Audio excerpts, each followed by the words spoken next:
Smoke photography. Wonderful results, all in your own home, very cheaply. Now, what you need a decent camera that's got detachable lenses and a hot shoe. You need lenses, a 50mm lens or a 100mm lens, or a zoom lens that will cover those ranges. Please try and stick to 50 to 100mm, just so they come out really well. Too wide doesn't work. You need a project table to put your project on, a flash. Any flash will work. TTL flashes work best with these sync cables. The idea is the camera thinks the flash is on top of it. That just transfers the wired signal across the flash. This then works out the amount of light that shed onto the smoke, so your camera can process a really good image with very little work from you. Now if you use a non-TTL flash, or you use wireless triggers, the cheap ones from Hong Kong, about $35, they work wonderfully, but again you need to know your settings so you can turn the power down on your flash so it's not too bright. Now, other things you need: black foam board, this will be for the background. Incense sticks, you can get these from the dollar store, $1.25. They work very well. In fact, most of my photographs have been done from that, but they do have a lingering odour after them. So some sort of hobby shop will sell you ones with nice, lovely incense smoke smells, which don't have an odour for so long. A desktop lamp, this is really just for focusing, so your autofocus has a chance to focus on the smoke because it's bright enough to do so. A pair of scissors, a lighter, and some card. The card here is to be cut up and stuck to the side of desk lamp and for your flash. The idea is so the side of the flash and the side of the lamp, which are against the backdrop, should have a card on here so the glare does not come onto the background. Things to avoid: if you don't have the card to stop the glare coming across, you end up with light pollution from your flash or your desk lamp. So use the card to stop the light getting to the background. Tape a black card to the flash on the nearest side of the background. Tape card to your desktop lamp on the side nearest the background. Okay, now I can't stress this enough. It's very simple and very inexpensive. Use elastic band or tape to tape the card on the flash or the desk lamp, and you're good. This is what happens if you don't. Now here you have the pollution from this side, so it could be coming from the flash or the desk lamp. I think we got a bit from the flash here, a bit from the desk lamp here, or vice versa.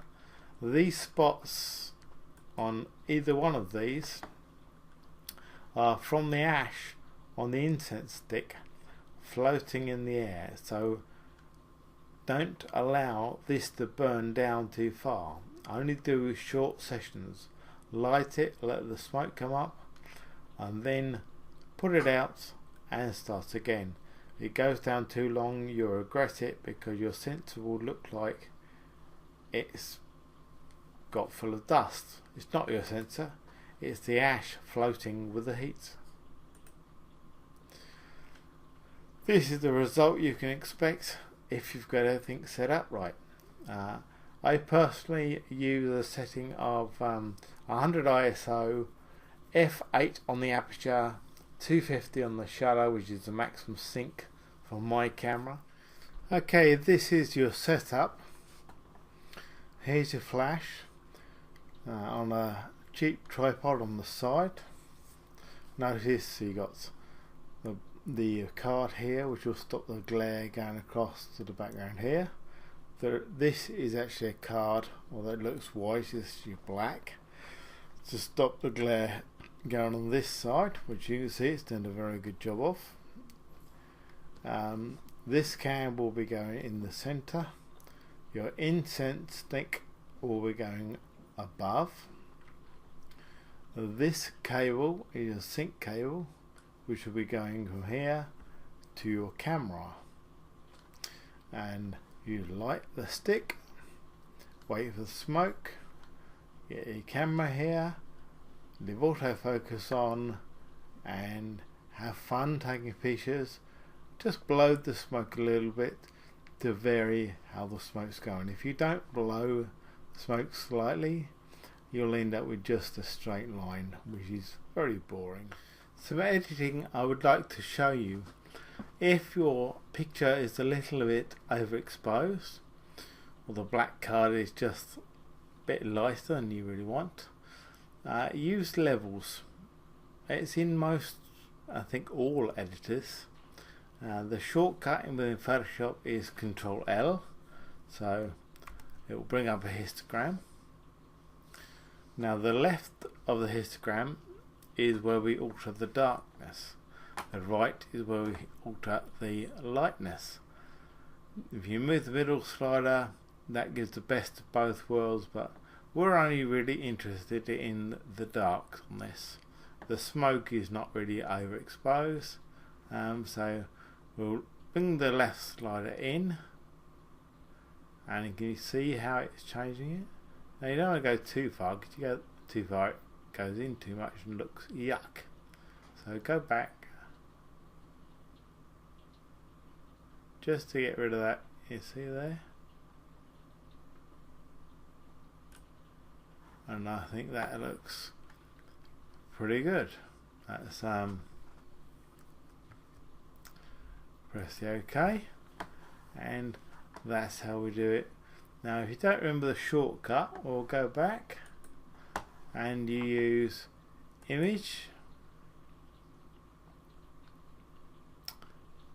and adjustments and levels. The same thing, just bring the left slider in to got a pleasing result. But do play around with it, and that's as easy as the levels are, but I think it's a very important thing to learn. This is our smoke picture taken with a Canon 7D Mark II crop sensor camera. The lens used was 24 to 105mm Canon lens. The aperture used was f4. The focal length 24mm. The shutter speed was 250. Now, because it's such a wide aspect lens, we're going to have to crop out some of this garbage at the top where it's gone past the backdrop. So let's crop it. There we go, it's cropped and makes it look pretty smart. Next, I'd like to change the colour of the smoke. To do this, we have to crop the picture again. We do not want the can to be changing to psychedelic colours with the smoke. So here we go, let's cut this into just a smoke picture. That looks nice and tidy. Now to change the colour of the smoke, we're going to use saturation and hue. Now this adjustment is in every photo editor that is on the market. You just have to know how to get to it. Now in Photoshop, I will go to Image, Adjustments, Hue and Saturation. Now I will increase the saturation for better effects. Now we'll see what the slider for the hue does. Now watch the colour of the smoke.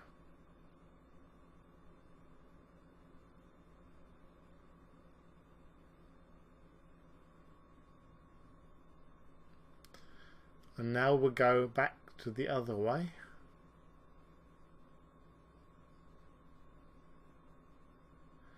As we go up, so it changes. Now don't be frightened to change the saturation. It's entirely your choice of what you want to do with it, but it makes some lovely colours. Again, just change the colours to what you want, how subtle or how psychedelic you want it, and that's how you change the colour of the smoke. The next thing I want to show you is how to invert the colours. So we're going to make the black into a white and still be able to change the colour of the smoke. Again, you should be able to do this with any photo editor.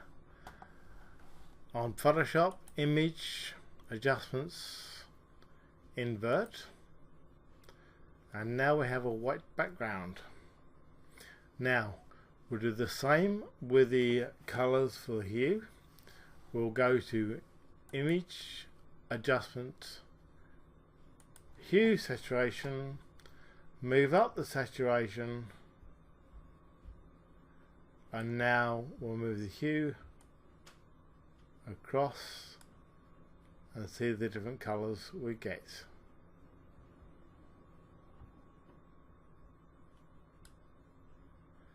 And go back the other way.